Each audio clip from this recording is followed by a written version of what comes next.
Part 1. You will hear a woman phoning an electrical repair company about a problem with a piece of household equipment. First, you have some time to look at questions 1 to 7.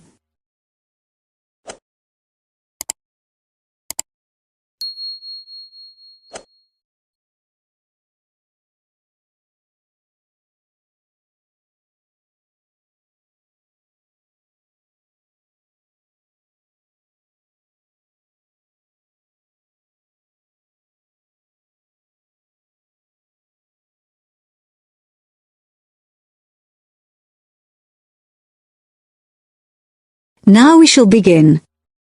You should answer the questions as you listen, because you will not hear the recording a second time.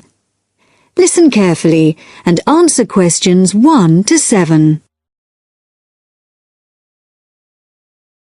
Hello, Sinclair Electrical Services, Kevin speaking. Oh, good morning. I believe you do television repairs. That's right, we do. Well, my television's not working, but I don't have a car. Can you come round to see it? That shouldn't be a problem. Good. Can I just take a few details then? Certainly. So, if I could start with your name? Yes, it's Mrs. Douglas. Douglas? It's double S at the end, actually. Okay, and the address? 135 Park Hill Avenue. In Somerton? That's right. And would you like my phone number? Yes, please. It's 765-482. 428? No, 82. Okay, right. So, what's the problem with the television? Low volume. Even when you turn it up to maximum, it doesn't seem to make much difference. I mean, it's quite an old TV, but it's always worked perfectly well up to now. And the picture's okay. I did wonder. We had a power cut a couple of days ago, and it's not been right since then. I don't know if that could have affected it. It certainly might have something to do with it. Anyway, I'll come over and have a look. Can you tell me the make and model number by any chance? The number will be on the back of the TV. Yes, it's Schneider. That's SCHNEIDER. And the model number's, let me see. Yes, it's SVV5002. Right. Is that a fairly recent model? Not really. I got it 7 years ago. I remember the date because it was the year after I moved into this house, and that was 8 years ago. I hope you can fix it. I really don't want to buy another one. Before you hear the rest of the talk, you have some time to look at questions 8 to 10.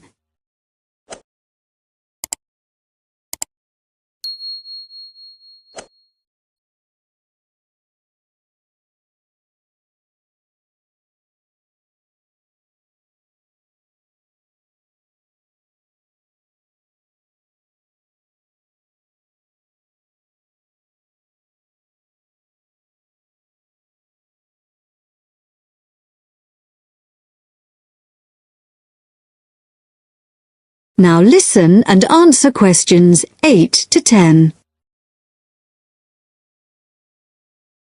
Well, I'll see what I can do when I come round to the house to look at it. I think I know your road. Is it the one that's off the high street? That's right. The house is on the left if you're coming from the high street, just before the road bends to the right.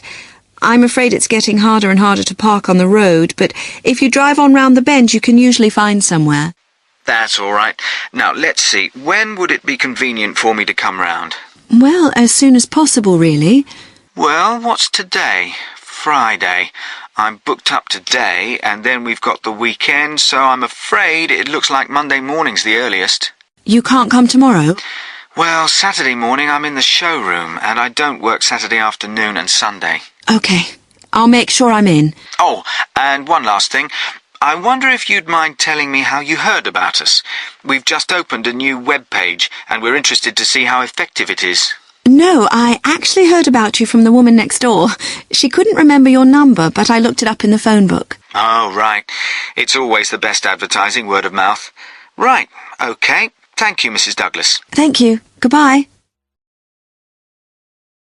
That is the end of part 1. You now have half a minute to check your answers.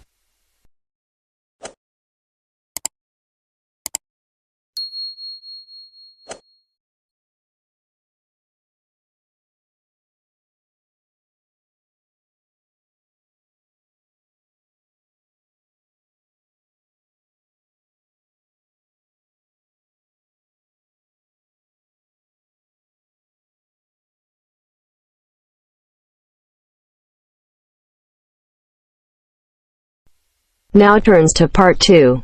Part 2. You will hear 3 students talking to their tutor about the presentation they are planning. First, you have some time to look at questions 11 to 17.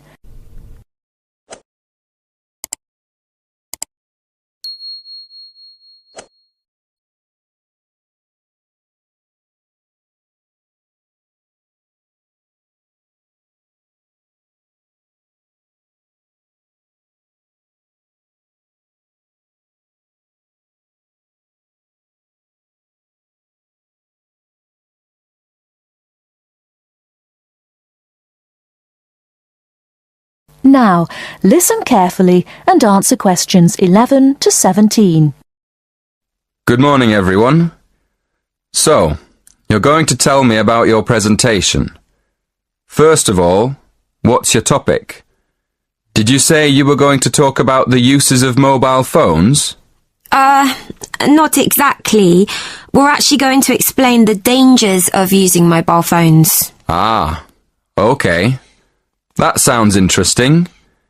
What are you going to discuss exactly? Well, we've planned to divide the presentation into 3 sections. We'll have an introduction explaining why we think it's important to understand the dangers of mobiles. Then, on the second slide, we'll have a list of the different types of danger. And then on the last slide, we're going to suggest ways of staying out of danger when you use a mobile. Yes, we want to start by telling the audience that using a mobile phone can be dangerous and then go into more detail in the next part. Okay, but before you talk about the dangers of mobiles, I think you should mention the advantages. You could put that in your introduction. It balances up the argument a bit. Oh, yes, I see what you mean. Right, we'll do that. So, shall we have a look at your presentation? Did you bring it with you? I've got it here on a memory stick. Can we show you on your computer? Yes, that's fine. Let's have a look. Right. As you say, you're going to add the advantages of using mobile phones to the first slide. Good. Who's going to explain the second slide with all the dangers? That's me. Do you think I've got enough detail? Yes. I think there's plenty of information, but I think it's all a bit mixed up at the moment. I mean, you've got dangers like getting headaches in the same list as having car accidents and being robbed in the street. They're all different types of danger, aren't they? I think you should divide them into groups, maybe under separate titles like health, accidents, and security. Oh, right. Yes, thank you. That'll make it much clearer to the audience. Okay. Now, in the third slide, you can put your suggestions for staying away from each of these dangers under separate titles. Before you hear the rest of the talk, you have some time to look at questions 18 to 20.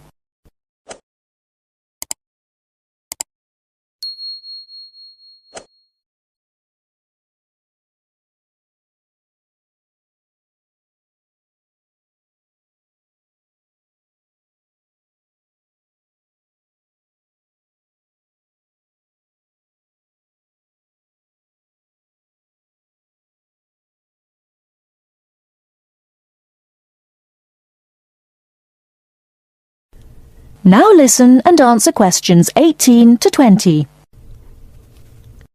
Have you got any other questions? Yes. The presentation should be for 10 minutes. Is that right? Yes, but 10 minutes in total, including 3 minutes for questions. So you'll only talk for 7 minutes. That's only 2 minutes each. We won't be able to say much in that time at all. That's why you have to plan what you're going to say carefully and make sure you only include the most important information. For instance, you won't have time to give examples, but you could put some images on your slides that show examples without spending time talking about them. Hey, that's a good idea. And the audience can look at them while we talk. And another thing, make sure all the slides have the same style. You should get together and agree on one style for the whole presentation. OK, we'll do that too. Thanks a lot for your help. That is the end of part 2. You now have half a minute to check your answers.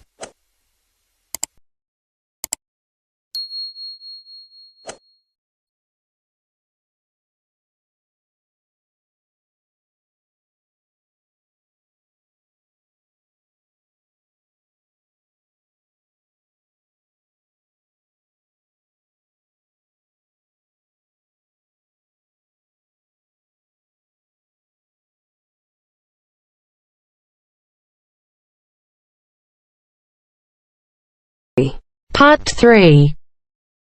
You will hear a conversation between two students, David and Claire. First, you have some time to look at questions 21 to 24.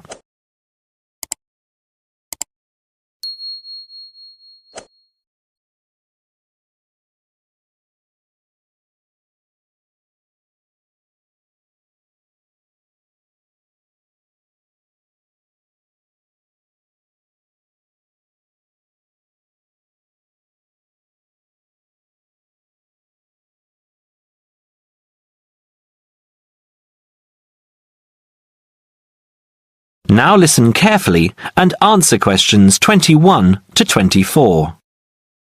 Hi, David. How are you going with your history studies? Very well. I've actually finished it. That's great! What era did you write on? I researched Roman London, something I never thought I'd be interested in. That sounds interesting. I wanted to tie it into the work I've been doing on engineering, and I found it fascinating and learned many things along the way. Such as? Well, although there were prehistoric settlements throughout the vast area now called London, strangely enough, no evidence has yet been found for any such community at the northern end of London Bridge, where the present city grew up. The origins of London lie in Roman times, right? Right. When the Romans invaded Britain in 43 AD, they moved north from the Kentish coast and traversed the Thames in the London region, clashing with the local tribesmen just to the north. It has been suggested that the soldiers crossed the river at Lambeth, but it was further downstream that they built a permanent wooden bridge, just east of the present London Bridge, in more settled times some 7 years later. As a focal point of the Roman road system, it was the bridge which attracted settlers and led to London's inevitable growth. So, London Bridge has been there for hundreds of years? Yes, and though the regularity of London's original street grid may indicate that the initial inhabitants were the military, trade and commerce soon followed. The London Thames was deep and still within the tidal zone, an ideal place for the berthing of ships. What other industry did they have? Well, as the area was also well drained and low-lying, it was geologically suitable for brick-making. There was soon a flourishing city called Londinium in the area where the monument now stands. Londinium? That's Latin.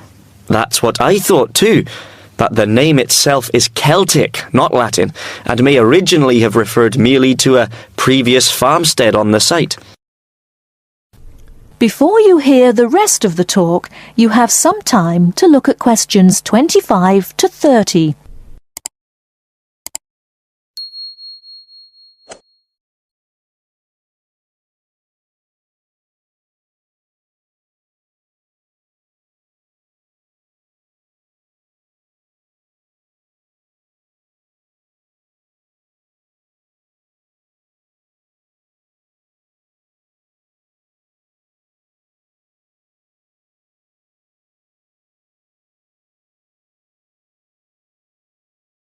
Now listen and answer questions 25 to 30. Wasn't London burned to the ground at some stage? It happened in AD 60 by the forces of Queen Boudica of the Iceni tribe from modern Norfolk, when she led a major revolt against Roman rule. The governor, Suetonius Paulinus, who was busy exterminating the Druids in North Wales, marched his troops south in an attempt to save London, but, seeing the size of Boudicca's approaching army, decided he could not mount an adequate defence and evacuated the city instead. Not everyone managed to escape, though, and many were massacred. What about the beautiful old architecture? Did you research that too? I sure did. The major symbol of Roman rule was the temple of the imperial cult. Emperor worship was administered by the provincial council, whose headquarters appear to have been in London by AD 100. A member of its staff, named Anancletus, buried his wife on Ludgate Hill around this time. Pagan worship flourished within the cosmopolitan city. A temple to the mysterious Eastern god Mithras was found at Bucklersbury House and is displayed nearby. I quite like St. Paul's. Traditionally, St. Paul's Cathedral stands on the site of a temple of Diana. Other significant buildings also began to appear in the late 1st century, at a time when the city was expanding rapidly. The Forum, a marketplace and basilica which housed the Law Courts complex at Leadenhall Market, was erected and then quickly replanned as the largest such complex north of the Alps. The Forum was much bigger than today's Trafalgar Square. Who was in charge of all the town planning at the time? Procurator Agricola. He encouraged the use of bathhouses and had a grand public suite made, which has now been excavated in Upper Thames Street. They were as much a social venue as a place to bathe. There was a smaller version at Cheapside, and in later centuries, private bathhouses were also built. Another popular attraction was the wooden amphitheatre, erected on the northwestern outskirts of the city. It's possible that gladiatorial shows were put on here, though lesser public sports, like bear baiting, may have been more regular. I thought that happened mainly in the Colosseum in Rome, but I guess London being settled by the Romans explains their lust for blood. That is the end of part 3. You now have half a minute to check your answers.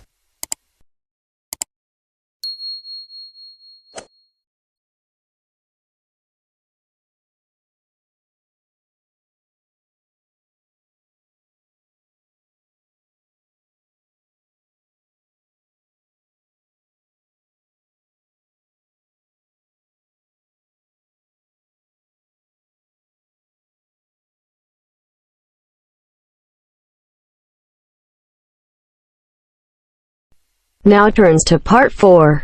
Part 4. You will hear a talk on seasonal affective disorder. First, you have some time to look at questions 31 to 40.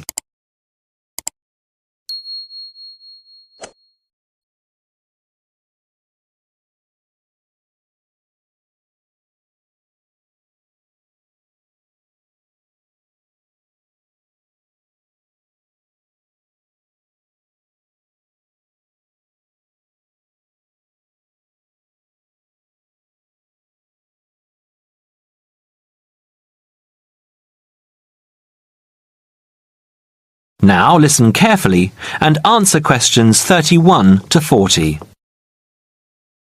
In the past few years, a new condition has been identified and given a name: SAD, short for Seasonal Affective Disorder. This is now recognized as a distinct kind of clinical depression, where people become depressed at the onset of winter, accompanied by a craving for sweet things, causing weight gain. Each spring and summer would then bring on almost maniacal highs and feelings of boundless energy and happiness. Experiments to combat this depression showed that increased exposure to bright light in humans could suppress their production of a darkness-related hormone called melatonin. The light needed to induce this change was about 2,000 lux, or about 4 times brighter than ordinary household lighting. It was then calculated that if bright light could suppress melatonin secretion, then it might have other effects on the brain, including the reversal of symptoms of depression. While melatonin's precise role in SAD has not been pinned down, the theory led to effective treatment. Not surprisingly, SAD affects more people where winter nights are longer and days shorter. In the UK, an estimated 500,000 adults develop a full-blown SAD in winter, and twice this number suffer the milder condition called subsyndromal SAD. About 80% of sufferers improve when given light therapy, and improvement usually comes within 2 to 4 days. Scientists are still unsure why winter depression happens, but more than a decade of research has turned up some surprising findings. Nearly 80% of SAD victims are women. Researchers are uncertain why this is so. SAD can affect people at any age, but typically it begins around the age of 20 and becomes less common between 40 and 50. SAD is comparatively rare in children and adolescents, but so far researchers have been unable to come up with a logical reason for this. As many as half of SAD sufferers have at least one family member with depressive illness, suggesting that the depression has a genetic component. Some patients experience shifts in their body clocks when they're depressed in winter. They are morning people at one time of the year and become evening people at another. What is the underlying difference between SAD sufferers and others? A clue can be found in carbohydrate craving, a common symptom. People often become obsessed with chocolate, for example. Carbohydrates alter brain chemistry by increasing the level of a soothing chemical called serotonin, a neurotransmitter that carries signals between brain cells. SAD sufferers crave carbohydrates because they may need serotonin to lift their mood. This craving can be intense, in fact, an addiction. It may be that the serotonin system of the brain has problems regulating itself during the winter. Some SAD sufferers respond well to the drug Prozac, thought to influence the brain's serotonin-using system. Other brain chemicals and hormones probably play a role in winter depression. Another neurotransmitter, dopamine, for example, may be inadequate in certain cases.